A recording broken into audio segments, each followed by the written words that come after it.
Você acompanha agora o Jornal da Rede Alesp. Tudo sobre o Legislativo do Estado de São Paulo. Olá, 9 de abril de 2021, sexta-feira, eu sou o Jeremias Gomes. Juntos vamos conferir muitas informações que o Jornal da Rede Alesp traz para você. O Jornal da Rede Alesp chega com muita informação. Olha só, nós vamos falar hoje sobre a Lei 11.631 de 2004, que institui a Semana de Incentivo à Inclusão Digital. Vamos falar também sobre a redução de agrotóxicos e segurança alimentar. Outro assunto importante que vamos abordar é o projeto de lei 108 de 2021, que autoriza o governador estadual e a iniciativa privada a comprar vacinas contra a Covid. O Jornal da Rede Alesp começa agora. E nós vamos falar agora com a repórter Priscila Silvério, que traz informações para o Jornal da Rede Alesp sobre a movimentação aqui no Parlamento Paulista. Tudo bem, Priscila? Bom dia para você. Bom dia, Jeremias. Bom dia a todos que acompanham a programação da Rede Alesp. Olha, acabou agora há pouco a cerimônia de posse do deputado Padre Afonso Lobato, do PV, que sucede o deputado Fernando Cury, do Cidadania, que foi suspenso por 6 meses por decoro parlamentar. Agora você acompanha um pouquinho sobre o deputado. Está de volta ao Palácio 9 de Julho o paulista Afonso Lobato, do PV. Desta vez, sucedendo a vaga do deputado estadual Fernando Cury, do Cidadania, que teve suas funções parlamentares suspensas temporariamente. Padre Afonso Lobato, como muita gente o conhece, nasceu em 28 de fevereiro de 1960, em Redenção da Serra, no Vale do Paraíba.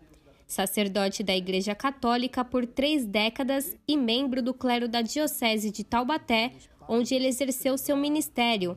Ele foi também pároco da Paróquia Santíssima Trindade por 8 anos, período no qual implantou a obra social Bom Pastor, projeto de grande relevância social na região. Formado em filosofia, teologia e direito, ele decidiu entrar para a política por entender que ela poderia se tornar uma ferramenta para ajudar as pessoas. Afonso Lobato tem base eleitoral na região de Taubaté e experiência como deputado estadual por 4 mandatos consecutivos. Em 2002, ele disputou pela primeira vez uma vaga na Assembleia Legislativa do Estado de São Paulo e foi eleito com 41.334 votos. Reelegeu-se em 2006 com 67.138 votos e em 2010 com 87.764 votos.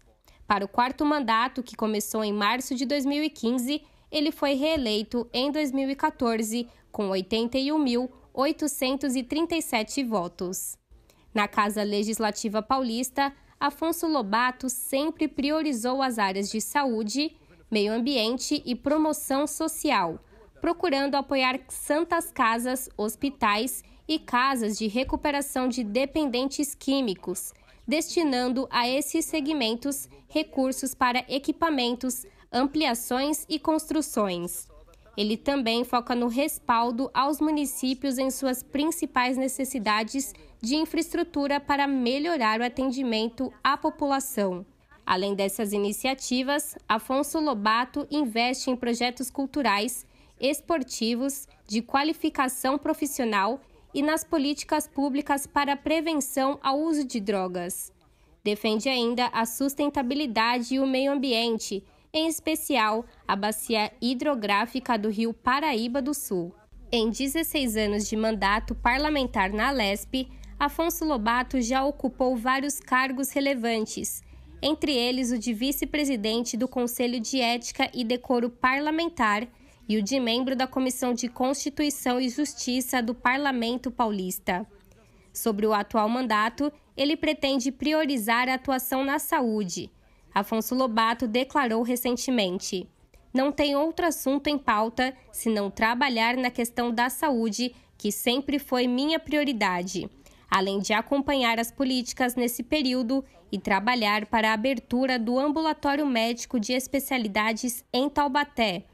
Terei 6 meses na Assembleia Legislativa de São Paulo e vou trabalhar muito. E essa cerimônia de posse foi realizada pelo segundo vice-presidente da Assembleia Legislativa de São Paulo, o deputado André do Prado, do PL. Bom, nós vamos acompanhar também como foi toda essa cerimônia na programação da Rede Alesp. Jeremias. Muito obrigado, Priscila, com essas informações importantes e desejamos, então, boas-vindas ao deputado Afonso Lobato. E olha só, a repórter Tayana Conrad traz os destaques da tribuna virtual de 8 de abril, que contou com a participação dos deputados estaduais Alex de Madureira, do PSD, Carlos Gianazzi, do PSOL, Dr. Jorge do Carmo, do PT e Janaína Pascoal, do PCL. Vamos acompanhar. As ações de combate ao avanço da pandemia de Covid-19, mais uma vez foram destaques na tribuna virtual transmitida pela Rede Alesp. Para o deputado Carlos Gianazzi, do PSOL, é importante a continuidade do auxílio emergencial. Nós temos exemplos bem-sucedidos, mas lockdown sempre com renda emergencial, com investimento financeiro do poder público, e o Estado de São Paulo tem condições. O Estado de São Paulo é um Estado rico, tem um orçamento de 260 bilhões de reais. O governo federal também tem que aumentar o auxílio emergencial aprovado, porque é impossível, com R$150, com R$250, garantir o mínimo de sobrevivência para a população. A deputada Janaína Pascoal, do PSL, comentou sobre a aprovação do projeto de lei 108 de 2021, que autoriza o Poder Executivo a adquirir imunizantes contra a Covid-19 quando não ofertada de maneira suficiente pelo Plano Nacional de Imunização. É um projeto que autoriza o Poder Executivo a adquirir vacinas, autoriza também as entidades de natureza privada, empresas, associações, sindicatos, a adquirirem vacinas para imunizarem os seus funcionários e colaboradores. O deputado Dr. Jorge do Carmo, do PT, mostrou preocupação com as questões de moradia e os pedidos de reintegração de posse durante a pandemia. A gente tem acompanhado ações de reintegração de posse, ações de despejo, ações administrativas através do poder de polícia, de subprefeitos, de prefeitos, exatamente com o objetivo de expulsar as pessoas das suas casas, onde elas moram com uma certa dignidade, ainda que não estejam totalmente regularizadas, mas que deixam elas livres da vulnerabilidade de morar na rua, de ter que sair das suas casas, dos adensamentos, da precariedade, do deslocamento de pessoas, em especial das crianças. Então, a população pobre, a população das cidades, da Grande São Paulo e do município de São Paulo, vive momentos de terror, porque moram lá numa situação muitas vezes irregular e são coibidas a saírem de suas moradias sem sequer ter o mínimo de respeito a um direito tão sagrado que é o direito à moradia com cidadania, com dignidade. O deputado Alex de Madureira, do PSD, abordou sobre a questão da vacinação prioritária dos professores.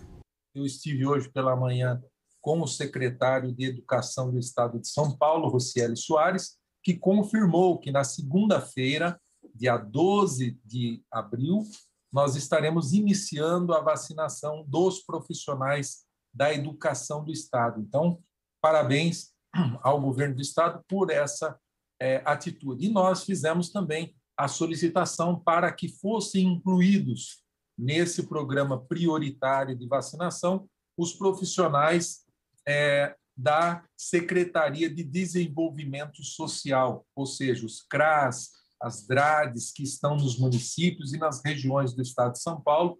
Esses profissionais que estão trabalhando na arrecadação e distribuição dos alimentos solidários, trabalhando também em outras ações do governo do Estado via Secretaria de Desenvolvimento Social. Então, nós recebemos algumas solicitações de associações dos funcionários que são pertencentes à Secretaria de Desenvolvimento Social Então, nós fizemos essa solicitação ao Centro de Contingência do Covid-19, também à Secretaria de Saúde do Estado, à Secretaria de Governo e também ao Governo do Estado de São Paulo, o governador, para que fossem incluídos profissionais também da Secretaria de Desenvolvimento Social, que estão justamente trabalhando nesse momento, principalmente na distribuição do alimento solidário que tem chego aos municípios.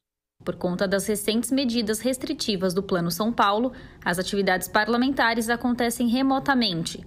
A tribuna virtual é transmitida ao vivo a partir das 2h30 da tarde na programação da TV e no canal da Rede Alesp no YouTube. Muito bem. Vamos com a nossa primeira entrevista. Nós vamos falar sobre a Lei 11.631 de 2004, que institui a Semana de Incentivo à Inclusão Digital. Sobre este assunto, eu vou conversar agora com o Caio Calegari. Ele é secretário adjunto de Educação de Mogi das Cruzes. Bom dia, Caio, tudo bem? Muito bom dia, Jeremias. Muito bom dia a todos que nos escutam aqui, nos assistem. Pois é, eu estou vendo essa lei aqui de 2004, né? Já tem, então, um tempo.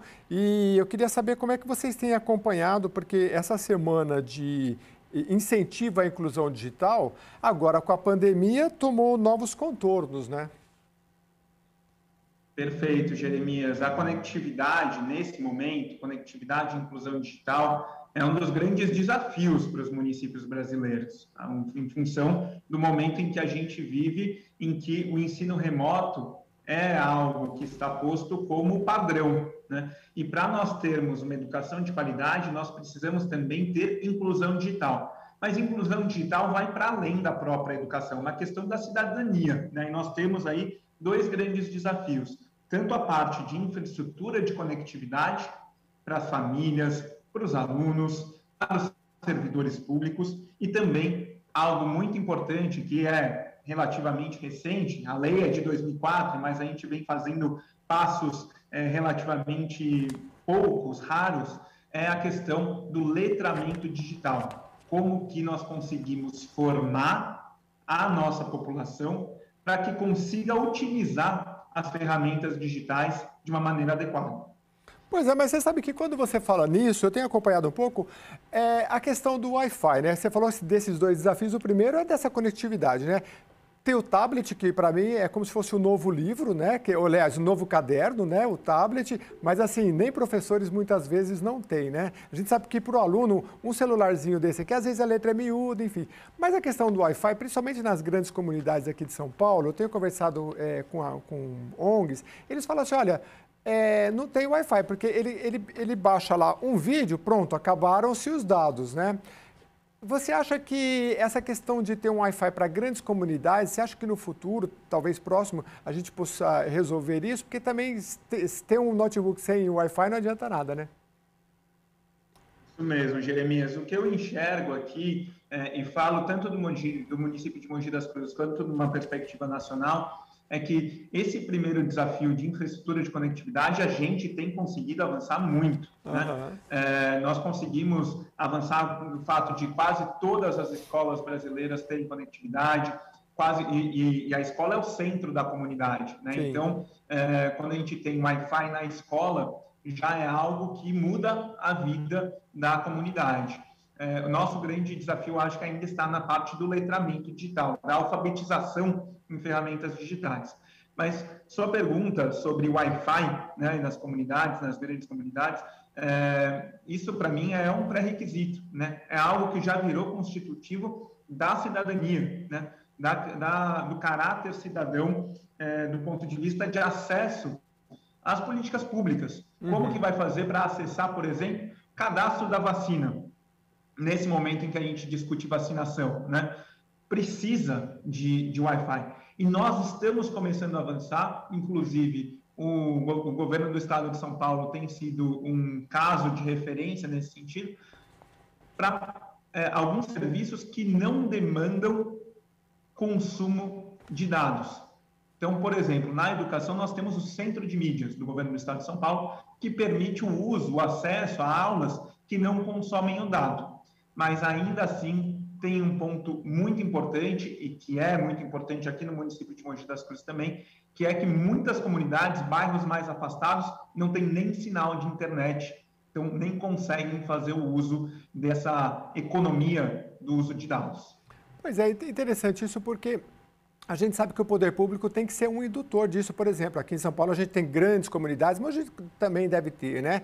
E que tem, aqui no Ibirapuera, aqui perto, por exemplo, a gente tem Wi-Fi ali para quem está passeando, assim, me parece que servido até pela própria prefeitura. É claro que aí a gente vai entrar numa discussão aí das operadoras que também vendem os seus produtos, enfim, né? Mas sem conectividade, que é o primeiro passo, como você colocou, ou um dos pilares, fica bem difícil. Agora, eu queria a sua opinião também sobre o seguinte, em tempos de pandemia, a gente está falando de conectividade, de semana de incentivo à inclusão, né? Que por coincidência é em março, né? Que é o mês que se encerrou agora. Como é que você vê isso, essa questão das plataformas? Porque eu tenho conversado com secretários de educação e tem uns, Caio, que eles falam assim, eu tenho aqui só um WhatsApp, eu prefiro mandar um áudio porque eles não precisam de muitos dados. Porque se eu mandar um vídeo pesado, ele não vai ter. Então, eles estão usando só voz ou texto, olha só, porque o pessoal vai se adaptando. Tem municípios mais ricos que falam, não, aqui a gente já tem o Google, a gente tem plataformas maravilhosas, antes da pandemia, né? Você acha que no futuro, tendo em vista a pandemia, e como é que deve ser tratado esse assunto? Você acha que as plataformas, o governo do estado, federal, devia oferecer uma plataforma boa para todo mundo ou cada município tem que se adequar com a sua própria plataforma? Jeremias, eu acho que a gente tem que pensar num futuro de curto prazo, né? Porque esse momento de pandemia, ele evidencia traços que são traços que a nossa sociedade vai precisar avançar. Sim. Um deles é o elemento constitutivo da cidadania, que é a conectividade. Desse ponto de vista, e especificamente falando aqui na educação, a parte das plataformas, nós devemos ter estratégias que são estratégias, sim, nacionais, ou se não nacionais, estaduais, para garantir equidade da educação. Então, muitas vezes pode ter um município pequeno, um município com poucos recursos, que não vai conseguir estruturar sua plataforma própria. Mas um município com mais recursos e mais recursos também técnicos, pode fazer uma plataforma própria que dialogue especificamente com o seu currículo, com as idiosincrasias do seu currículo. Agora, o quanto mais nós tivermos plataformas que sejam plataformas gerais, para que todos, pelo menos, tenham acesso a esse básico, tanto do governo federal, o que ainda não tem, quanto do governo do estado, o que já tem, que é o Centro de Mídias, melhor nós estaremos servindo a nossa população. E esse exemplo aqui da questão do Centro de Mídias, eu gostaria, inclusive, Jeremias, de falar um pouquinho como está a situação em Mogi das Cruzes. Né? No sentido em que nós avançamos, construímos orientações pedagógicas inovadoras que permitem maior autonomia no trabalho do aluno, do professor, maior interação entre eles, e fizemos vídeos complementares, por exemplo, para todas as famílias, mas tem as famílias que têm dificuldade de baixar esse vídeo, como você muito bem falou. Sim. É pesado, né? Então, essa é uma estratégia que nós conseguimos fazer. Agora, tem que oferecer uma outra estratégia complementar, que é justamente na linha de garantir o centro de mídias, porque o centro de mídias ele não tem consumo dos dados, então as famílias podem acessar e não vai ter nenhum tipo de problema do ponto de vista da banda, do ponto de vista do custo disso para a própria família. O centro de mídias que você diz é o centro de mídias do governo do estado de São Paulo, que é criado durante o início da pandemia, né? E que tem professores, por exemplo, que fazem capacitação agora à distância, já que presencial é mais complicado, né? Acho que é disso que você está falando. E esses vídeos, por exemplo, do centro de mídias, ele é uma interlocução só entre professor e, sei lá, diretoria de ensino, centro de mídia, ou o próprio aluno acessa direto o centro de mídias?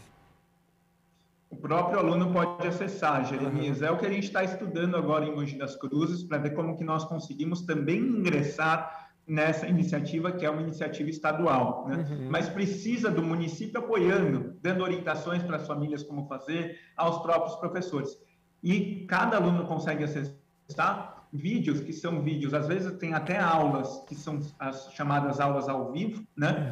E tem também os chamados vídeos assíncronos, que são os vídeos que estão lá na plataforma e que podem ser acessados a cada momento para que o aluno possa explorar as diversas experiências da aprendizagem num mesmo canal, num mesmo espaço. Mas, para além disso, eu gostaria de falar aqui, Jeremias, que um outro componente, essa parte de letramento digital, é que as famílias e os professores e demais profissionais de educação precisam ser instruídos como usar, como acessar, como usar um smartphone para poder baixar um aplicativo como esse, acessar as aulas e fazer bom uso dessas aulas. Esse tipo de formação que é algo que a gente ainda está caminhando no Brasil, principalmente nos municípios, caminhando a passos ainda lentos, mas eu vejo realmente um avanço em termos de velocidade. Por exemplo, nesta semana, o município de Mogi das Cruzes vai fazer uma parceria com uma startup da educação e começar um curso livre, um mês livre para todos os profissionais da educação do município de Mogi das Cruzes poderem fazer os cursos que quiserem nessa plataforma sobre ferramentas digitais. Então, como usar o Google, como usar as diferentes estratégias que nós temos para fazer o ensino à distância, o ensino remoto, com uma boa qualidade. Requer, portanto, uma formação sobre ferramentas digitais. Você falou uma coisa interessante aí no final, ensino remoto e ensino à distância. A gente sabe que tem uma diferença, né? Porque, assim, o ensino à distância, quando veio a pandemia, a gente percebeu o quê? Que nem faculdades estavam preparadas. Já existe muito ensino à distância, mas durante a pandemia até faculdades pararam de ensinar, e públicas, inclusive grandes, porque não tinham um preparo. A gente via aquelas coisas do telecurso primeiro grau, Caio, não sei se você concorda comigo, é que você é novo, você não vai talvez nem lembrar. Aquilo foi tudo pensado didaticamente para ser à distância.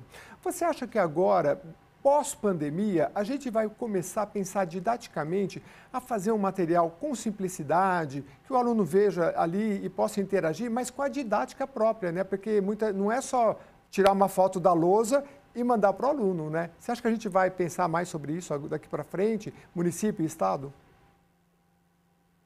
Jeremias, tenho certeza disso, não na perspectiva de um ensino à distância que substitua o ensino presencial, né? Mas na perspectiva do híbrido, do que a gente fala tanto como ensino híbrido, que é a junção das estratégias que nós podemos falar que são as estratégias remotas, né? Elas são atividades que são oferecidas sem a interação presencial do aluno com o professor, mas também isso como algo complementar ao presencial. E aí eu queria deixar muito claro uma visão aqui, Jeremias. Certo. E é o que a gente tem discutido cada vez mais no campo da educação. O quanto que essa pandemia evidenciou a importância fundamental do presencial, das relações afetivas, no cara a cara, né, no toque, e tudo isso que a gente perdeu por conta do momento pandêmico, no momento em que nós precisamos todos nos proteger.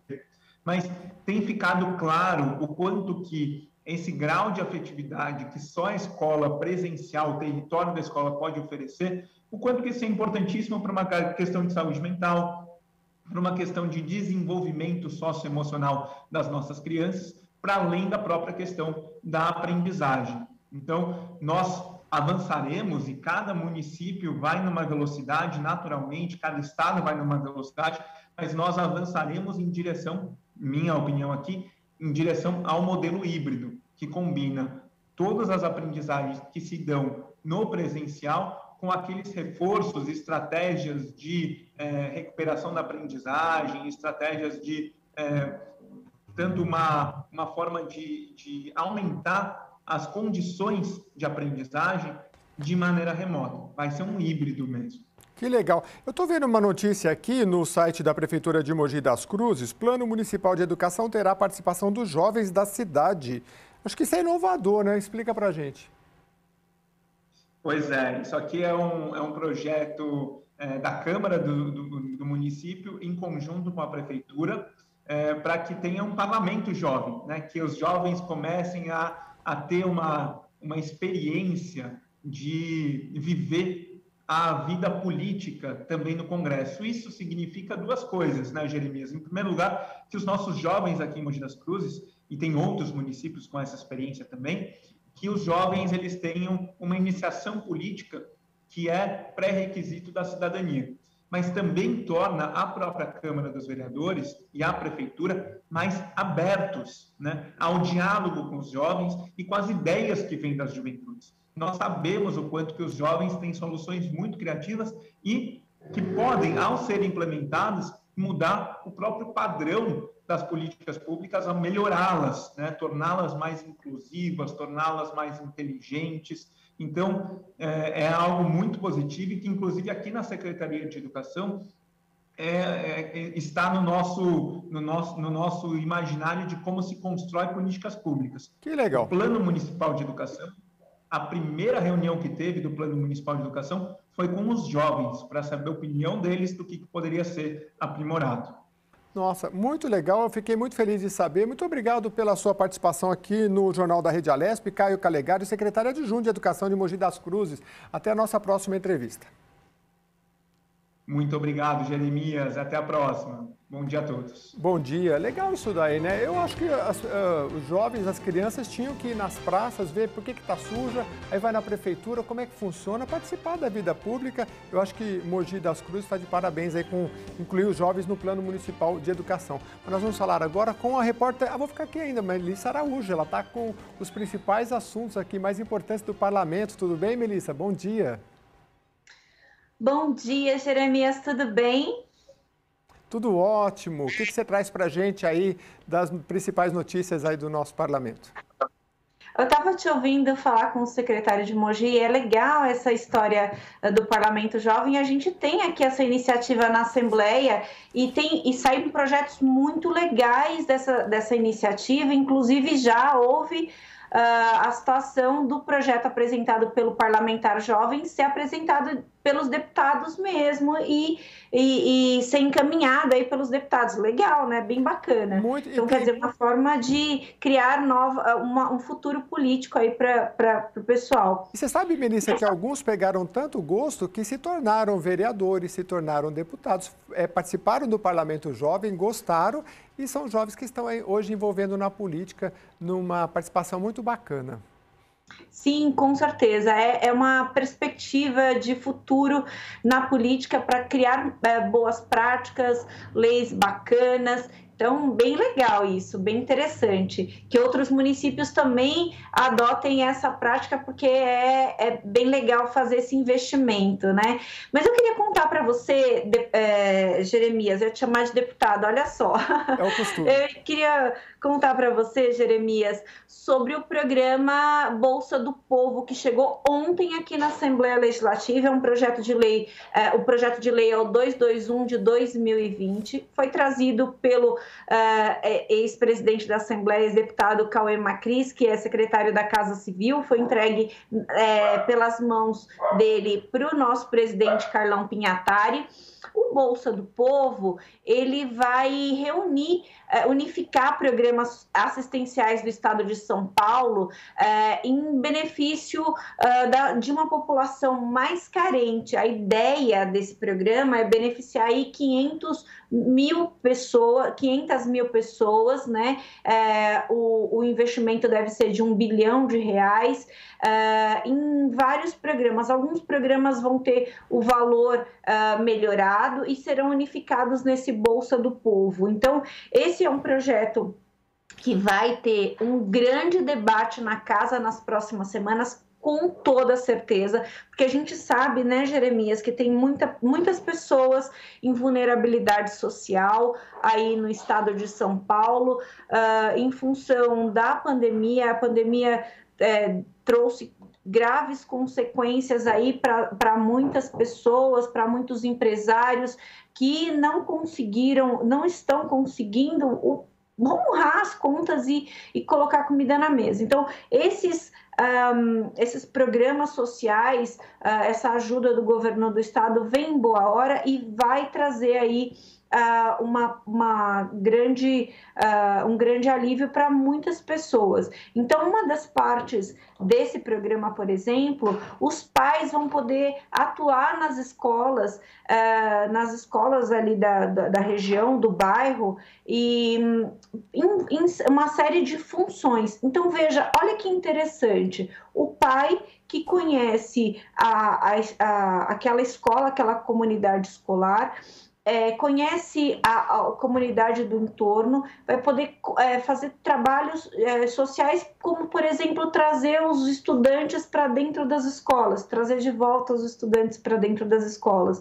E aí, assim, trabalhando próximo da casa dele, junto, às vezes, do filho, que nem sempre tinha essa possibilidade, porque trabalhava o dia inteiro numa outra empresa e tinha que sair cedo e voltar tarde. Então, quer dizer, tem um outro impacto social, além do econômico, envolvido nesse projeto. Então, a gente precisa ficar de olho aí, debruçado nesse projeto, vamos estudar efetivamente o projeto para que a gente veja aí qual vai ser a tramitação dele. Os deputados, alguns já sinalizam que desejam encaminhar emendas, aprimorar o projeto, para que o resultado dessa proposta seja o melhor para a população, né? Eu acabei, Jeremias, há alguns instantes de gravar um programa com a deputada Janaína Pascoal e com o deputado Vinícius Camarinha sobre a questão das vacinas, a autorização da compra de vacinas por empresas privadas. Um programa super bacana, ideias, debates que devem ao ar nos próximos dias, bem legal mesmo, foi bem interessante a conversa. E no programa os deputados comentaram sobre essa proposta, falaram sobre essa possibilidade aí desse investimento nas pessoas que estão necessitando aí no estado. A deputada Janaína tem alguns pontos de ressalva, o deputado Vinícius vê com bons olhos esse investimento aí que o governo sinaliza. Então, assim, o debate será quente, a gente não tem dúvidas disso, que vai ser um debate muito quente e necessário, uma vez que, como eu falei antes, tem muitas pessoas em vulnerabilidade social no estado de São Paulo. Então, estão sendo feitos vários programas aí para ajudar a população, para conseguir atravessar esse momento difícil de uma melhor maneira possível, né? A gente sabe que as pessoas, obviamente, que gostariam de estar numa outra situação de trabalho, de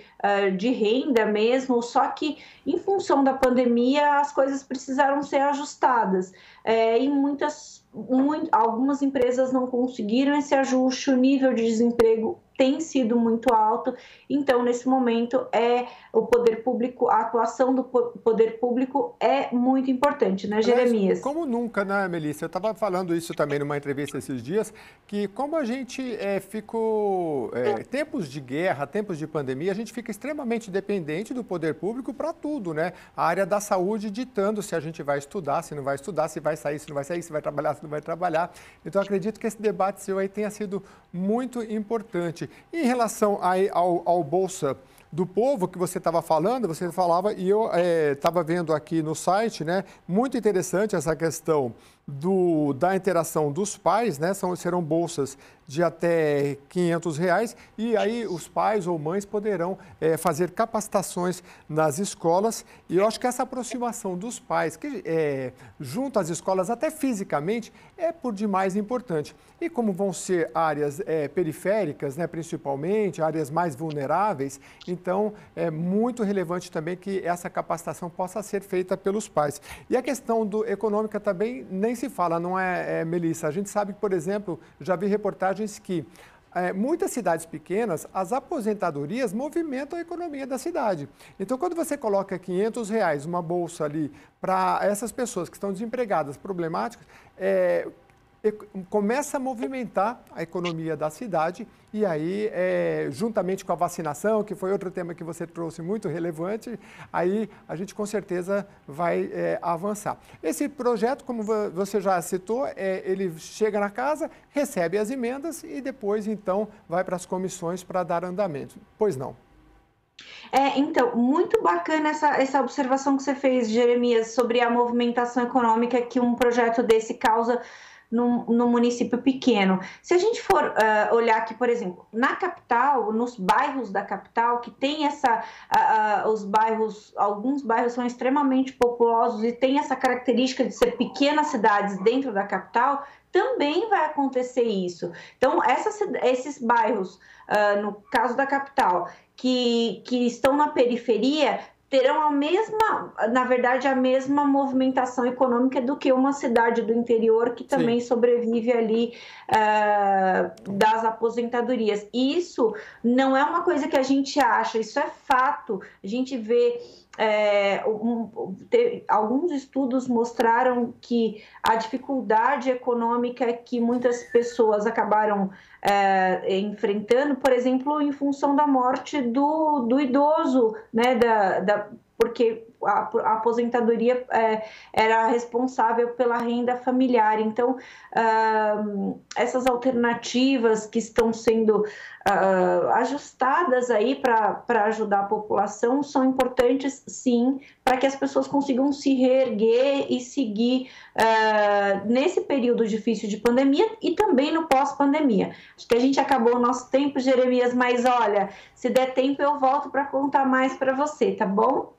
Para mim e para todos os telespectadores da Rede Alesp, um bom dia para você. Obrigado pelas informações, Melissa Araújo.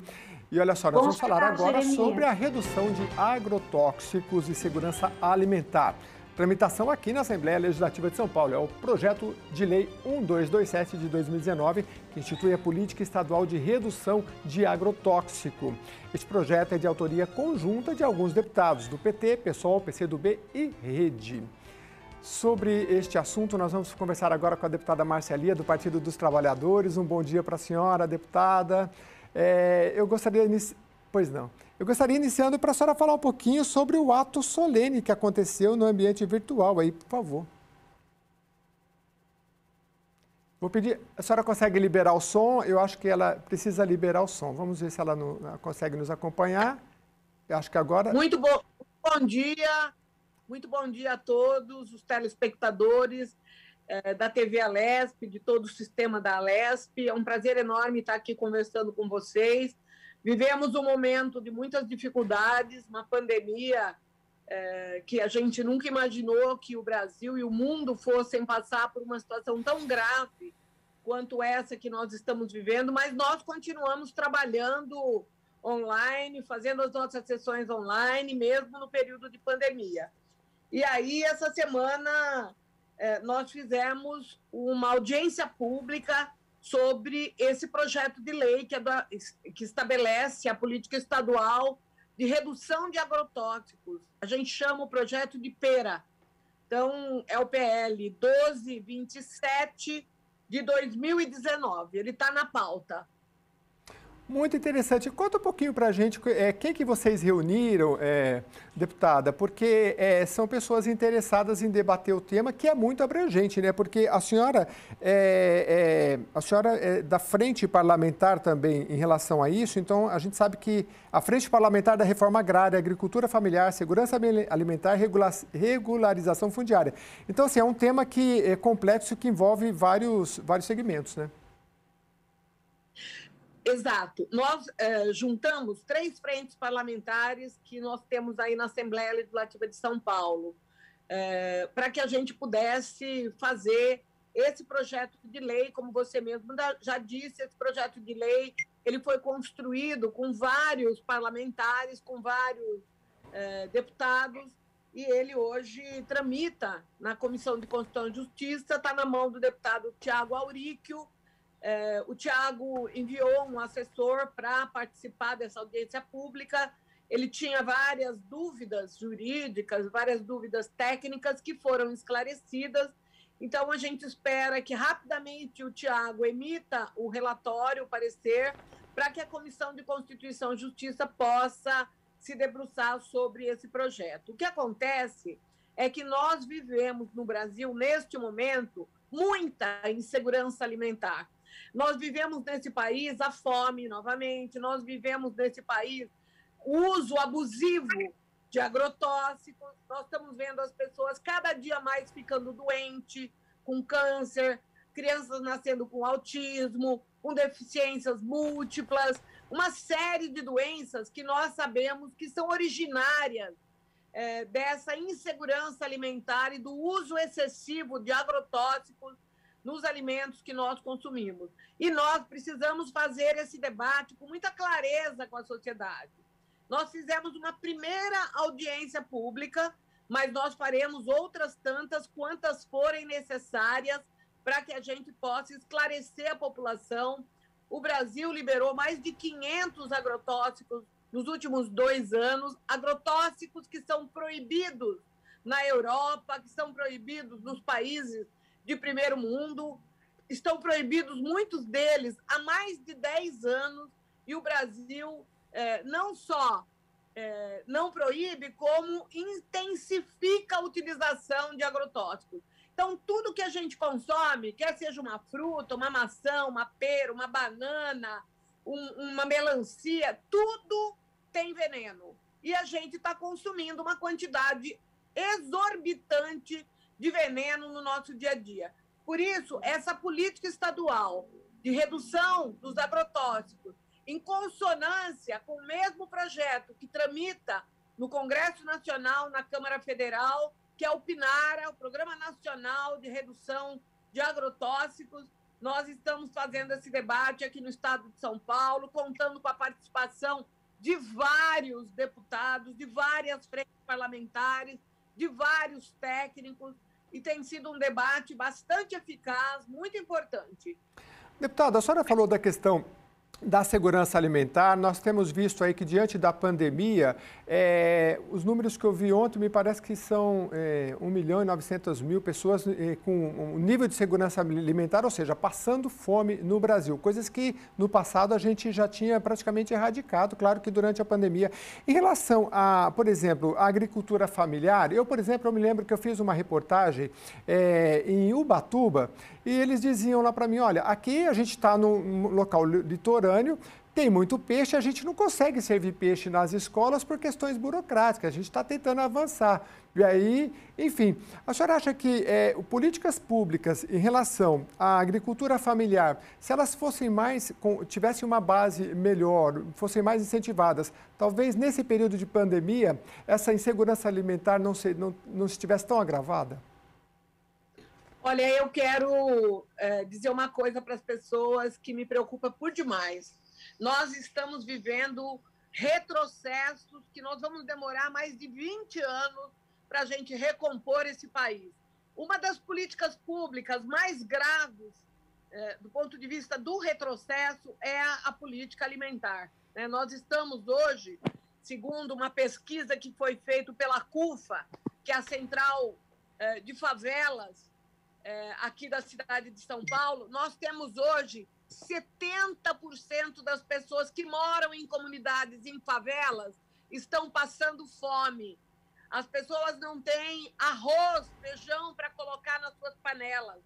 E aí, o que o governo federal faz? Ao invés de ele incentivar a utilização de recursos públicos para os programas de segurança alimentar, ele retirou do último orçamento, que foi aprovado agora, que inclusive o PT votou contra, 90% dos valores do orçamento nacional foram retirados da segurança alimentar.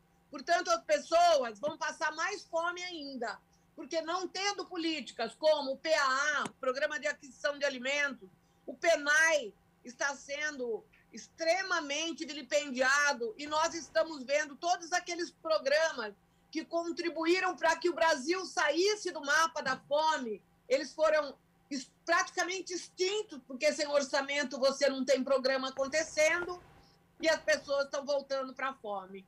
A fome, ontem eu fiz uma reunião com a secretária de Desenvolvimento Social do governo de São Paulo, a senhora Célia Parmes, e nós relatamos, a partir de um encontro com várias pessoas das comunidades, nós tínhamos comunidades da cidade de São Paulo todinha, da região norte, sul, leste, oeste, sudeste, enfim, da região central, onde as pessoas puderam relatar para a nossa secretária de Assistência Social a fome, o desespero das famílias, a situação gravíssima que nós estamos vivendo hoje no país, e especialmente na cidade de São Paulo e na grande metrópole paulista.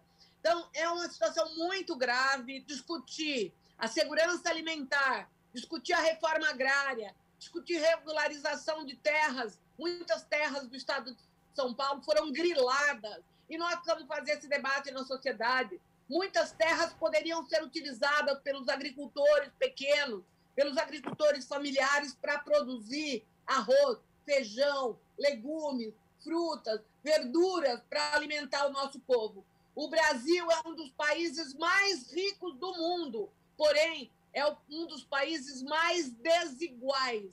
E agora, nós vínhamos até 2015 conseguindo construir políticas de diminuição dessa igualdade entre as pessoas.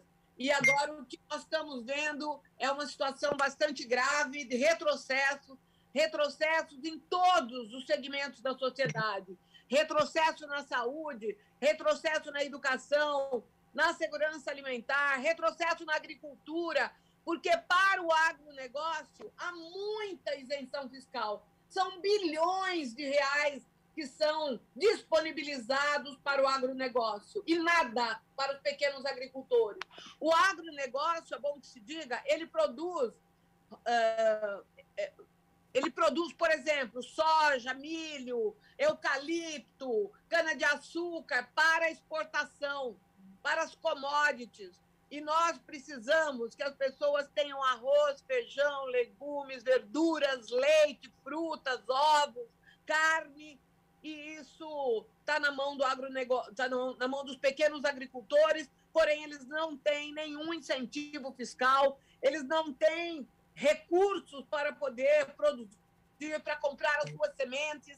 E hoje nós vivemos uma situação de desespero, tanto no meio rural quanto no meio das pequenas e grandes comunidades que não têm comida para servir para as crianças. Tem famílias com 5 crianças, 6 crianças, 10 crianças que não têm arroz, feijão para dar para essas crianças. É isso que nós estamos vivendo, é disso que se trata e nós precisamos fazer esse debate. Portanto, discutir uma política nacional de segurança alimentar, discutir uma política estadual de segurança alimentar para que a gente tenha recursos orçamentários e para que a gente tenha um programa estadual de redução de agrotóxicos, que, aliás, são muito caros e que só beneficiam os grandes laboratórios. Hoje está na mão de 3 ou 4 grandes laboratórios internacionais essa coisa da venda, que rende bilhões de reais, bilhões de dólares para os laboratórios, né? É muito bom para o laboratório poder ter esse nicho, poder ter um país que entope o seu povo, que gasta com saúde pública por conta das doenças advindas desses agrotóxicos. Então, nós precisamos fazer esse debate. E a nossa audiência pública foi muito produtiva, muito importante. Nós contamos com deputados federais, com técnicos da secretaria, com várias pessoas que participaram, vários deputados, assessores, enfim, lideranças de movimentos sociais que debatem essa questão do uso abusivo de agrotóxicos. Vamos continuar na luta, vamos continuar implementando projetos de lei que sejam importantes para a sociedade paulista. Deputada Márcia Lia, do Partido dos Trabalhadores, falando aqui com a gente sobre esse projeto de lei para a redução do agrotóxico. Agora, deputada, a senhora acha que há um olhar internacional em relação ao meio ambiente sobre o Brasil ser, se não o maior, pelo menos um dos maiores consumidores de agrotóxicos, de veneno, né? Um olhar internacional em relação ao meio ambiente, porque a gente sabe que existem estudos ligados ao consumo de agrotóxico e de doença, de câncer e várias questões, né? Hoje, o meio ambiente ele pauta muito a questão internacional. A senhora acha que isso tem sido observado internacionalmente? O Brasil está qualificado como um campeão de uso de agrotóxico?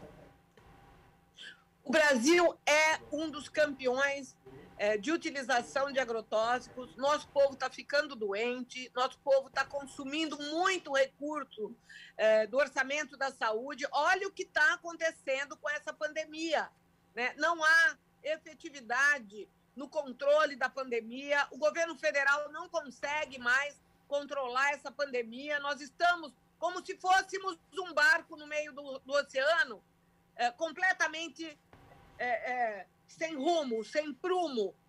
E na questão ambiental é a mesma coisa. Há um grande conflito de interesses entre o capital e o meio ambiente. Há um grande conflito de interesses no modelo de agricultura que nós precisamos rediscutir. Nós precisamos rediscutir no Brasil o modelo de agricultura, porque é esse modelo equivocado que atende aos interesses dos grandes negociadores de commodities, que também controla esse mercado de veneno, esse mercado de agrotóxico. E temos, por outro lado, os ambientalistas, que tentam a todo custo, mas eles têm... A balança ela é muito desproporcional, porque quem tem dinheiro, infelizmente, dá as cartas nesse país, consegue ter uma bancada completamente conivente com todos esses retrocessos ambientais, sociais, na questão da saúde. E a gente luta, é a luta do Golias, né, contra o Sansão. É uma luta extremamente desigual, uma luta extremamente difícil, mas nós temos pessoas enfrentando esse grande conflito de interesse e as nossas lideranças da Assembleia Legislativa, dos movimentos sociais de segurança alimentar, o Fórum Estadual de Segurança Alimentar, nós temos feito um ciclo de debates muito rico sobre a questão da agricultura no estado de São Paulo, sobre a questão dos agrotóxicos, sobre a questão das mudanças horríveis que a Secretaria de Agricultura do governo João Dória quer fazer, e tudo isso tem sido debatido através de audiências públicas. Portanto, vamos continuar nessa luta em defesa do povo paulista, em defesa do menor consumo possível de agrotóxicos, que nós tenhamos a agroecologia pautando os nossos modelos de produção de alimentos e não o uso abusivo de agrotóxicos. Deputada, me permita rapidamente mais uma pergunta. Nós tivemos aí recém-aprovado o projeto 108 de 2021 sobre a vacina, possibilitando o Estado de São Paulo adquirir vacinas, ainda que se não aprovada em tempo pela Anvisa, internacionalmente. A senhora podia comentar rapidamente o Partido dos Trabalhadores foi favorável, enfim? Não, o Partido dos Trabalhadores votou pela retirada do artigo 2º do projeto de lei 108. O projeto de lei 108, ele foi oriundo do deputado Paulo Fiorilo, que é da bancada do Partido dos Trabalhadores. A nossa bancada fez um amplo debate, porque nós achamos que todas as pessoas têm o direito de tomar a vacina, e não só aqueles que são ricos e que têm condições de comprar a preços abusivos essas vacinas. Nós entendemos que isso tem que ser uma política de Estado, que o SUS tem que vacinar todas as pessoas. É um absurdo que a gente... para fazer com que as pessoas tenham comprando vacinas. Isso tem que ser uma política de Estado. O Estado brasileiro tem dinheiro para comprar as vacinas. O que aconteceu é que o presidente da República se recusou a adquirir vacinas que foram oferecidas para o país. O Brasil tinha, sim, a possibilidade de ter comprado muitas vacinas. Porém, o governo Bolsonaro, por conta de idiotices, fez com que as vacinas que viriam para o Brasil fossem para outros países, porque ele recusou, por exemplo, a vacina que vinha da China, a Coronavac. Ele teve a oportunidade de comprar bilhões de vacinas e ele não comprou. Então, nós somos favoráveis a que o SUS seja o grande protagonista dessa vacinação. Vacina para todos, independentemente da condição social. Que o pobre, que o preto, que o periférico, que a mulher, que o jovem, que aquele que tem dinheiro e aquele que não tem dinheiro tenham direito de tomar a vacina. Entendi. Nós votamos favoráveis ao projeto porque ele tinha outras tantas questões que nós concordávamos, mas nós fizemos um destaque no artigo 2º, que era o artigo que permitia a compra da vacina pela iniciativa privada, porque nós entendemos que essas vacinas, se a iniciativa privada comprar, ela tem que entregar para o SUS. E o SUS tem que fazer a distribuição e a aplicação dessas vacinas. Muito bem. Então, só para ficar bem claro, deputada, que a gente falou em artigo 1º e 2º, a bancada foi favorável à compra pelo estado de vacinação. O ponto de discordância foi justamente o que a senhora citou, de a iniciativa privada comprar, porque daí estaria, no entendimento da bancada, destoando da possibilidade de o SUS poder atender toda a camada populacional. Pelo que eu entendi, foi isso, né? Sim. E se você me permite, tem mais um detalhe que eu gostaria de colocar aqui. O projeto de lei, esse artigo 2º, ele não pode estar em desconformidade com a legislação federal. A legislação federal estabelece que, enquanto todas as pessoas do grupo prioritário não tomarem a vacina, a iniciativa privada é obrigada a entregar todas as vacinas para o SUS. A partir daí, 50% do que for comprado fica para a iniciativa privada e 50% fica para o SUS. Então, com isso, a gente até pode concordar, né? Mas o nosso projeto não pode ser maior do que a lei federal, porque é um conflito de normas aparente.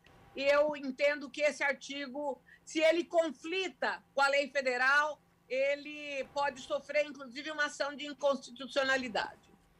Muito obrigado, deputada Márcia Lia, que é coordenadora da Frente Parlamentar pela Reforma Agrária, Agricultura Familiar, Segurança Alimentar, que é um tema que está muito em voga agora, regularização fundiária rural. Então, quem tiver esse interesse, entrar em contato com a deputada, com o seu gabinete, porque é uma discussão permanente aqui na casa. Muito obrigado mais uma vez, deputada. Um bom dia. Muito obrigada, obrigada a toda a sua equipe da Rádio Alesp, sempre tão atenciosa com a gente, e nós estamos à disposição. Quando precisarem e quiserem debater temas importantes aí da Assembleia Legislativa para que a população de São Paulo conheça o que está acontecendo na Assembleia, nós estamos à inteira disposição.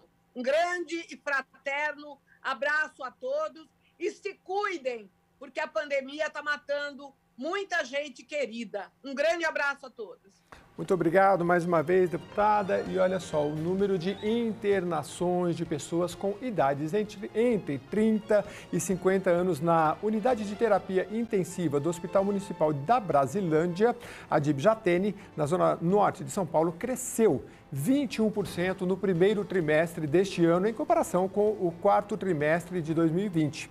Houve um salto de 258 para 311 novas internações entre um período e o outro. É o que aponta um levantamento feito com base em dados da Secretaria Municipal da Saúde, obtido por meio da Lei de Acesso à Informação. Jovem de 22 anos é a primeira pessoa a morrer à espera de leito de UTI na cidade de São Paulo.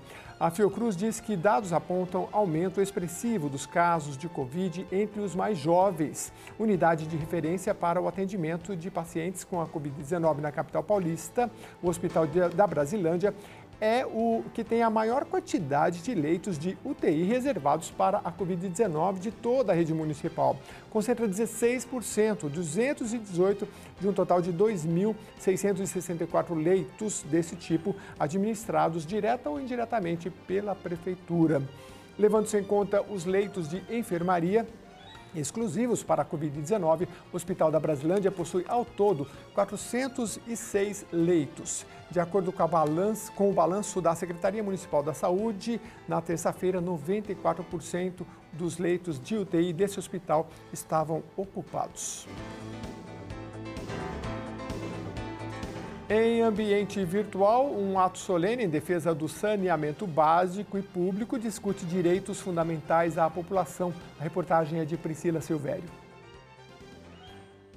Promovido pela Frente Parlamentar em Defesa do Serviço Público de Qualidade, coordenada pela deputada Leci Brandão, do PCdoB, o ato solene discutiu a privatização dos serviços de saneamento básico.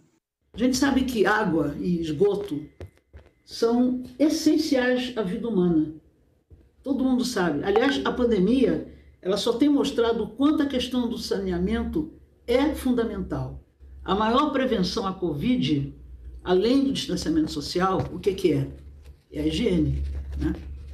É preciso garantir que o saneamento chegue à casa das pessoas, todas as pessoas, né? Além disso, os trabalhadores desse setor tiveram a tarefa redobrada. Eles precisam ser priorizados no plano de imunização, porque eles são trabalhadores essenciais, tá? São trabalhadores essenciais. É bom que isso fique muito claro. Na condição de deputada, eu propus, né, e também presido, a Frente Parlamentar sobre a privatização e em defesa do patrimônio dos serviços públicos de qualidade. Portanto, me preocupa demais esse argumento de flexibilizar regras para a participação da iniciativa privada, né, nesse setor. Sobre o argumento de ampliar ou mesmo garantir o atendimento a todos, eles ficam com essa conversa aí. Nós não podemos admitir que água e saneamento se transformem em quê? Em mercadoria. Quem possui recurso tem acesso e quem não pode fica de fora. E eu não posso concordar com isso. O engenheiro e coordenador nacional dos direitos à água e saneamento, Marco Heleno Fernandes Monteiro, explicou sobre a regionalização municipal para garantir abastecimento à população. A discussão que está na ordem do dia e que a Assembleia Legislativa de São Paulo, sem dúvida nenhuma, será chamada a se pronunciar e a examinar e a votar a lei, certo? É como fica, certo, a regionalização, certo? Se essa, para os municípios que ela já atende, se ela fica, certo? Ou se ela será modificada, e como é que serão tratados os municípios que estão fora dessas regiões aí, certo? Existe, então, a possibilidade, por exemplo, do Estado passar a lei complementar estadual e colocar os demais municípios que não estão aí em micro-regiões, por exemplo. Eu queria chamar a atenção para o final do seguinte, que esse assunto é da maior importância e precisa ser discutido de uma forma pública. Representantes de entidades e parlamentares também participaram da discussão. É fundamental que, além das frentes parlamentares que atuam nesse tema, também as comissões permanentes da Casa chamem esse debate, né, para que os parlamentares e a sociedade não sejam pegos de surpresa com uma proposta que veio do governo do Estado sem minimamente ser debatida com a sociedade. Então, é muito importante, acho que a deputada está de parabéns pela iniciativa e pode contar sempre com as entidades que estão aqui no sentido de apoiar esse debate. Infelizmente, os prefeitos, inclusive por conta da pandemia, estão bastante alheios a esse debate, às mudanças que houveram e que vão haver na lei, e estão sem saber que eles e suas populações vão ser os principais prejudicados pela mudança, né? Essas mudanças no marco regulatório, eles pretendem e vão facilitar o acesso da iniciativa privada, como bem demonstrou na palestra o Montenegro, ao que a gente chama de filé mignon, que são as regiões metropolitanas, os municípios mais bem estruturados, e os municípios pequenos, mais pobres, vão ser os principais prejudicados, porque vão ficar sem serviço de saneamento, sem acesso ao crédito, e mesmo nos lugares onde o saneamento já está mais desenvolvido, a gente tem um histórico e sabe que o que vai acontecer é uma piora do serviço de saneamento e um aumento das tarifas. Isso está provado, isso é uma tendência mundial, inclusive, a gente já observou. E é um tema de grande relevância para discutirmos mais na Assembleia Legislativa. O que me incomoda muito, pessoal, é que me parece que não é prioridade na gestão de prefeitos, de governadores, porque saneamento básico significa saúde pública. Então, eu fico indignada, porque eu não vejo ninguém. Então, esse marco regulatório agora, que o governo federal lançou, através da lei, pode ter os seus defeitos, toda lei, nunca ela é perfeita, mas já é um grande passo para que a gente possa discutir e levar avante isso de forma que, você veja bem, mais de 40 milhões de pessoas não têm saneamento básico. Isso é um absurdo. Isso é um absurdo. Tanto dinheiro que se gasta, que vai pelo ralo, que poderia estar aí ajudando, botando água e esgoto na casa das pessoas, e ficam só... Faz de tudo, menos saneamento básico, porque é um projeto, ou talvez seja uma obra que não apareça, né? Porque muitos políticos gostam de aparecer, tem que ser obras faraônicas, é isso, investe em tanta coisa, e que justamente o principal para o ser humano é o saneamento básico. Pois é. Vamos falar agora sobre o projeto de lei 108 de 2021, que autoriza o governo estadual e a iniciativa privada a comprar vacinas contra a Covid-19, desde que tenham sido autorizadas pela Agência Nacional de Vigilância Sanitária. Sobre esse assunto, nós vamos conversar agora com o deputado Carlos Gianazzi, do PSOL. Bom dia, deputado. Inicialmente, deputado, eu queria que o senhor explicasse para a população, o senhor participou do debate, que tem dois focos principais nesse projeto, né? O governo do estado de São Paulo poder adquirir vacina, e eu me lembro também que no artigo 2º do que foi aprovado, a questão da iniciativa privada. O senhor pode explicar inicialmente, por favor? Olha, bom dia, Jeremias, bom dia, telespectador da TV Assembleia. Jeremias, na verdade, o projeto original apresentado pelo deputado Paulo Fiorito foi desfigurado, porque ele acabou recebendo emendas que não tinha a ver com o objetivo central do projeto, que seria autorizar o governo estadual a comprar vacinas para o SUS, para o Sistema Único de Saúde. Daí foram colocados esses penduricalhos, né? Esses submarinos aí no meio do projeto. E ele ficou desfigurado, porque esse artigo 2º é uma excrescência total, é um ataque ao Sistema Único de Saúde. Ele quebra um pilar importante do SUS, que é a gratuidade, que é a questão da universalização do atendimento, e no caso aí da vacinação.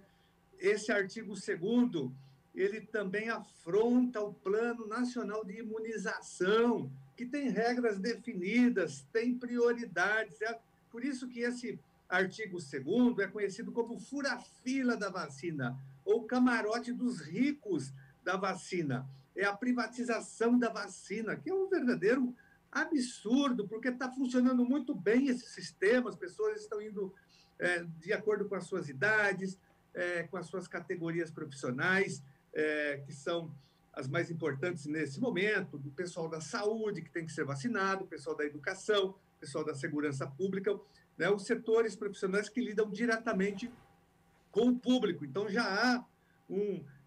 nós já temos critérios estabelecidos e justos. A partir do momento em que entra essa farra da privataria, é uma farra da privataria das vacinas, e, infelizmente, aqui na Assembleia Legislativa, os bolsonaristas se aliaram aos tucanos para aprovar essa excrescência. Eu votei contra, nossa bancada votou contra, no debate nós nos colocamos contra, como nos colocamos contra também a proposta que foi debatida na Câmara dos Deputados e agora vai ser debatida no Senado Federal. Eles estão vendendo ilusões para a população. E é tão absurdo isso, né? É surreal, porque, primeiro, que já é uma contradição e é uma afronta à ética, ao SUS, enfim. Mas tem uma questão, é surreal, primeiro, porque não tem vacina no mercado para comprar. É difícil, não tem vacina no mundo, né, para dar conta de toda a demanda mundial. O Brasil, então, nem se fala, porque o Brasil ficou atrasado. O governo Bolsonaro, com a sua política sanitária genocida e assassina que está matando o povo brasileiro, não comprou as vacinas no ano passado, foi leniente, foi um delinquente com o povo brasileiro, agora o povo está morrendo. 4.000 pessoas por dia morrendo no Brasil, já mais de 330 mil pessoas morreram. E se nada for feito, nós vamos chegar a quase 500 mil pessoas em breve mortas no Brasil. E cada um de nós pode ser a próxima vítima dessa estatística. Não tem porto seguro para ninguém. Lógico, alguns têm, né, quem não tem condições financeiras está mais exposto, logicamente, mas, mesmo assim, todos nós podemos entrar nessa roleta russa, cada um de nós, os nossos familiares. Nós podemos aumentar a qualquer momento essa estatística. Talvez eu estou falando aqui, daqui 20, 30 dias não esteja compondo essa estatística. Então, é uma guerra. Então, não pode... Então, não tem vacina para todo mundo, o governo não comprou, o governo foi delinquente com isso, por isso que o povo está morrendo no Brasil. Então, não tem vacina e, mesmo assim, os grandes laboratórios que estão produzindo não vendem para empresas privadas. Olha que absurdo a Assembleia Legislativa perdendo tempo, botando um projeto, vendendo ilusão para o povo brasileiro, né, porque não tem vacina e, mesmo se tivesse, as empresas não venderiam para o setor privado, e sim para o poder público, no caso do Brasil, para o Sistema Único de Saúde. Então, agora, uma perda de tempo, uma demagogia, um populismo barato de quinta categoria, votar uma proposta inviável como essa. Agora, deputado, num cenário imaginário, assim, que vamos supor que, porque o projeto segue já para a sanção do senhor governador, digamos que a iniciativa privada, uma escola, por exemplo, uma rede de ensino particular, consiga comprar privado. Você acha que poderia gerar algum tipo de discriminação? Eu vou levar meu filho em tal lugar, pode...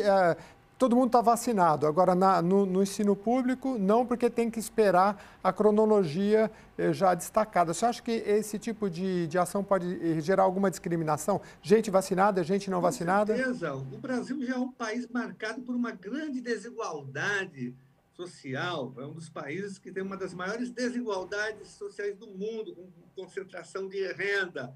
Então, isso só vai agravar a situação, né? Vai beneficiar quem tem o poder econômico. Os ricos poderão ter acesso à vacina e os pobres não. Os trabalhadores, o povo em geral vai ficar de fora do camarote. No camarote só fica a elite, é o camarote VIP dos vacinados, que vai comprar o fura-fila da vacina, né? A gente viu o que aconteceu em Minas Gerais, uma enfermeira deu um golpe, uma falsa enfermeira, vacinou alguns empresários com uma vacina, me parece que falsa também. Me parece que ali, no caso, a esperteza engoliu os espertos, né? Eles queriam ser tão espertos que a esperteza os engoliu. Inclusive, foram enganados, me parece, por uma falsa enfermeira. Então, isso vai acontecer em todo o Brasil. Fura-fila, camarote, privatização da vacina. Isso vai privilegiar poucos, se isso acontecer, mas não vai acontecer porque não tem vacina para comprar. Esqueceram de combinar com os russos, né? Não tem vacina, minha gente. Provaram o projeto, que eu falo que é para vender ilusão o povo brasileiro. E é um absurdo, porque essas pessoas que votaram nesse projeto, nessa proposta, na verdade, nesse item do projeto, nós votamos contra. Essas pessoas não fizeram nada para cobrar do Bolsonaro que ele comprasse as vacinas. E nem fazem, são pessoas omissas, enfrentam, né, o governo delinquente do Brasil, não tem nenhum enfrentamento, não cobraram, não fizeram críticas, não se movimentaram, não ficam indignadas com o que está acontecendo no Brasil, não se movimentam pedindo impeachment desse presidente, desse desgoverno do Bolsonaro, que é o grande culpado, sem dúvida nenhuma, das mortes que estão ocorrendo no Brasil. E o Dória aqui em São Paulo, já tem mais de 80 mil pessoas mortas no estado de São Paulo. Aqui não tem rede emergencial, aqui não tem nada, puro marketing o tempo todo. O governador faz enquanto um adota uma política genocida, o Brasil, uma política genocida, assassina, o outro aqui é um abutre. Esse Dória é um abutre que, né, marqueteiro, que tenta faturar em cima da desgraça do povo, né? Tenta se cacifar como a pessoa que está promovendo a vacina. Não faz mais que obrigação. Todo governante sério tem que viabilizar vacinação para o seu povo. É o mínimo que se espera de um governante minimamente sério. Mas o governador aqui é marqueteiro, ele já se vestiu de gari para fazer propaganda, marketing, já andou de cadeira de rodas para agradar as pessoas com deficiência, ele faz qualquer coisa pelo marketing, mas não tem nada de concreto, ele é oco, ele é vazio. Deputado, nessa questão da hierarquização, da prioridade, né, o termo correto, né? O senhor foi um defensor aí da vacinação dos professores. Tem os profissionais da saúde de frente, né? Me parece que agora são a partir de 47 anos, né, que o professor pode ser vacinado. Como é que é essa perspectiva? O que o senhor defendeu aqui no parlamento em relação aos professores? Nós defendemos desde o início que os primeiros profissionais da saúde, né? Esses devem ser os vacinados em primeiro lugar, como já foram, estão sendo, não há dúvidas em relação a isso. Os profissionais da educação também devem ser vacinados, porque em algum momento, quando houver condições sanitárias seguras, quando nós eliminarmos o contágio comunitário do coronavírus, aí, no momento adequado, que não é esse aqui, em hipótese alguma, aí os profissionais da educação devem estar todos vacinados. Mas não adianta só vacinar os servidores da educação, os profissionais da educação acima de 47 anos. Porque o que me estranha é isso. Isso representa nem 40% da rede de ensino. E aí, do jeito que o governo é apressadinho para atender os interesses das grandes escolas particulares e fica militando o tempo todo em defesa da morte da comunidade escolar, porque ele quer abrir a qualquer custo as escolas, em qualquer fase. Não é à toa que o governo publicou um decreto há 2 semanas atrás, tornando a educação atividade essencial, justamente para ter um instrumento jurídico para manter as escolas abertas com aulas presenciais, as aulas da morte, empurrando a comunidade escolar para o corredor da morte. Então, talvez eles queiram vacinar uma parte da rede e dizer, estamos vacinando, vamos voltar. Só que a outra parte, mais de 60%, não estará vacinada. Então, não vai adiantar absolutamente nada. E sem contar que é só a primeira dose. Depois tem a segunda e depois você tem que esperar uns 30 dias para a vacina fazer efeito. Então, não há segurança nenhuma para a volta às aulas nesse momento, a curto prazo, nem talvez a médio prazo, diante da gravidade da situação. Todas as pesquisas, todas as previsões dos cientistas, dos infectologistas, dos sanitaristas, dos médicos, do pessoal da saúde, é de que se nada for feito, se não houver lockdown, restrição séria, lógico, com auxílio emergencial, isso é fundamental, lockdown, mas com auxílio emergencial para o povo, mas passar pelo lockdown com dignidade para os comerciantes, para os donos do comércio, aí você diminui bastante o contágio, porque a vacinação do jeito que está no Brasil vai demorar muito para a gente ter uma imunização de 60%, 70%, 70% que seria algo razoável, mas até chegar nisso vai demorar. Então, a única saída para o Brasil hoje, diante do inferno social que nós estamos, com as mortes, com esse inferno da crise sanitária, não tem saída. Todos os especialistas dizem que o Brasil tem que fazer um lockdown nacional, mas o presidente é contra. Ele milita contra o isolamento, contra as restrições, né, milita até contra a vacina. Ele não quis comprar vacina para o povo brasileiro, por isso que nós estamos tendo 4 mil pessoas morrendo por dia. Repito, a qualquer momento nós podemos engrossar também essa estatística, porque não são números, são vidas humanas, pessoas que têm sonhos, famílias, filhos, mulher, marido, pessoas que têm pais, essas pessoas, nossos irmãos que estão morrendo, essas pessoas têm história. Então, repito, todo mundo que está aqui, vocês na TV Alesp, eu, as pessoas que estão acompanhando aqui, o telespectador, nós podemos engrossar a qualquer momento essas mortes, porque não tem porto seguro para ninguém, minha gente, durante essa pandemia. Deputado Carlos Gianazzi, do PSOL, muito obrigado pela sua participação aqui no Jornal da Rede Alesp. Eu sei que o senhor sempre participa do Tribuna também. Eu estou vendo uma notícia aqui em ato solene: educadoras infantis municipais pedem reconhecimento como professores. Nosso tempo acabou, mas quem sabe mais para frente a gente consegue falar desse assunto. Muito obrigado. Eu que agradeço. Um abraço. Muito obrigado. Na maior parte do Brasil, a vacinação de idosos contra a Covid-19 está mais avançada do que em São Paulo. A capital paulista está atualmente vacinando idosos de 68 anos, enquanto 23 capitais e o Distrito Federal já estão imunizando pessoas com menos de 68 anos. Entre as capitais, somente Cuiabá está vacinando idosos com mais de 70 anos. O governo de São Paulo informou que o estado foi o que mais vacinou pessoas em números absolutos. O Ministério da Saúde disse que distribui doses em quantidade igualitária e que orienta que sejam aplicadas no público-alvo. No entanto, estados possuem autonomia para mudar a estratégia de vacinação. O governo do estado de São Paulo promete iniciar na próxima segunda-feira, dia 12, a campanha de vacinação contra a gripe, que em 2021 visa atingir uma cobertura mínima de 90% no público de 18 milhões e 500 mil pessoas em São Paulo.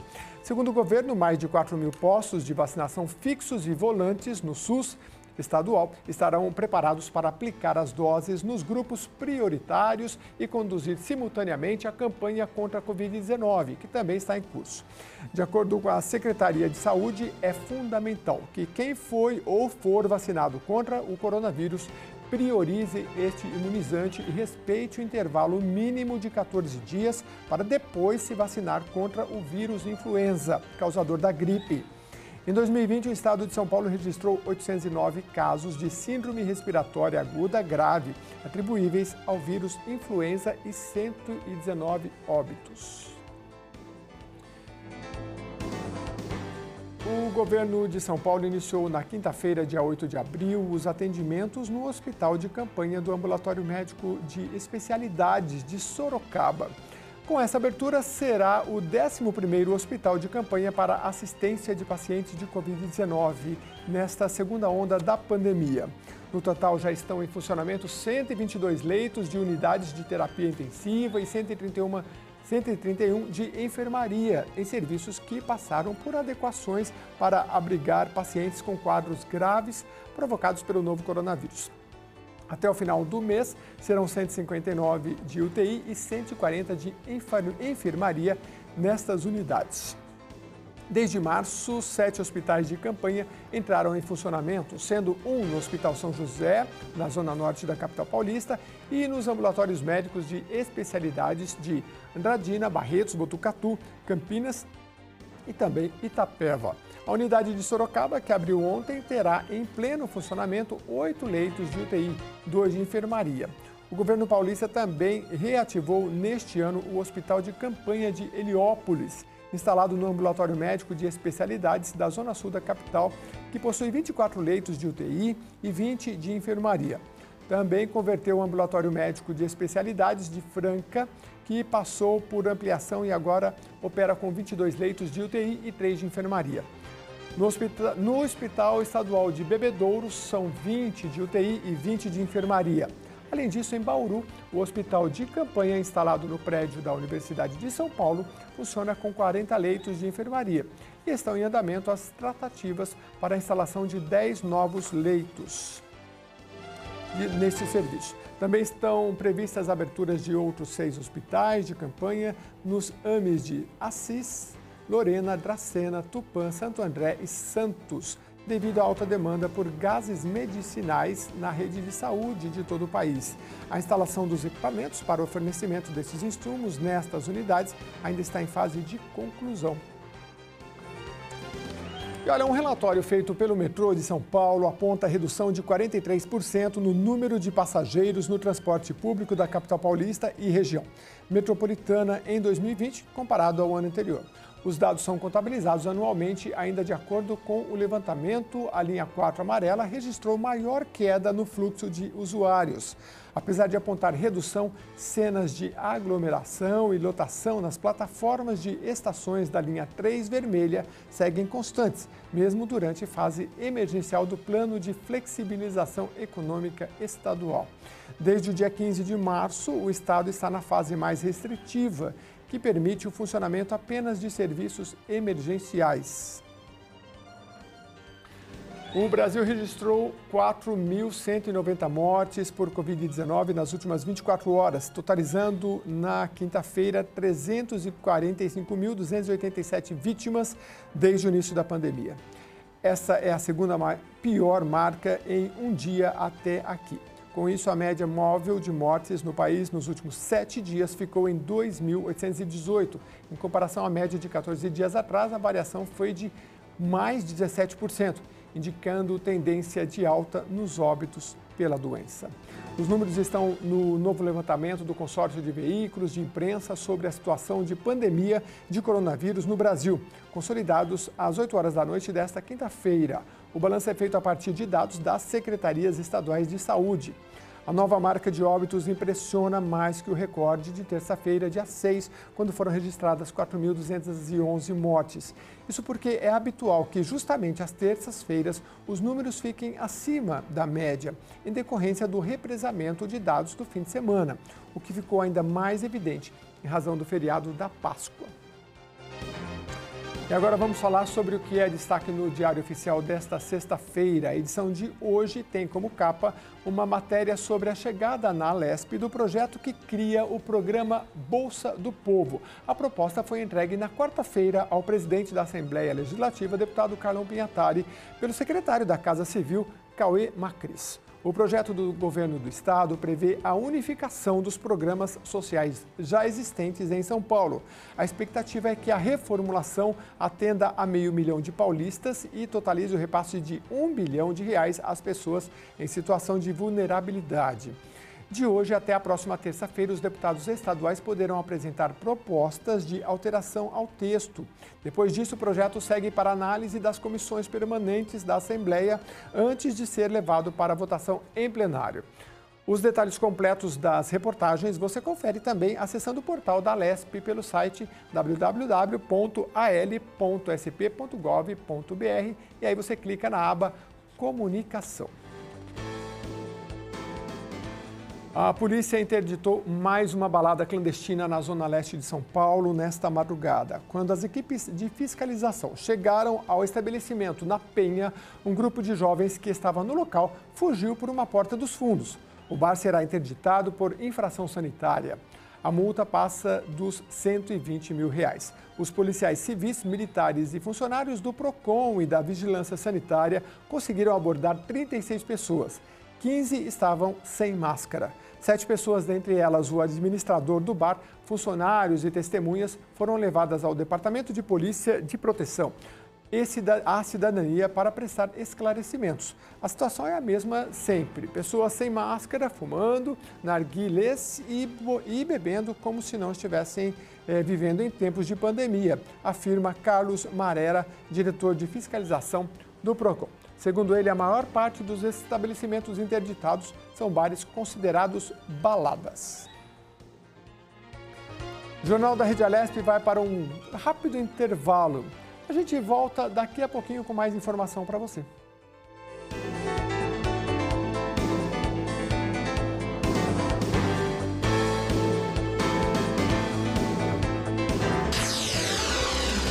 Você acompanha Jornal da Rede Alesp.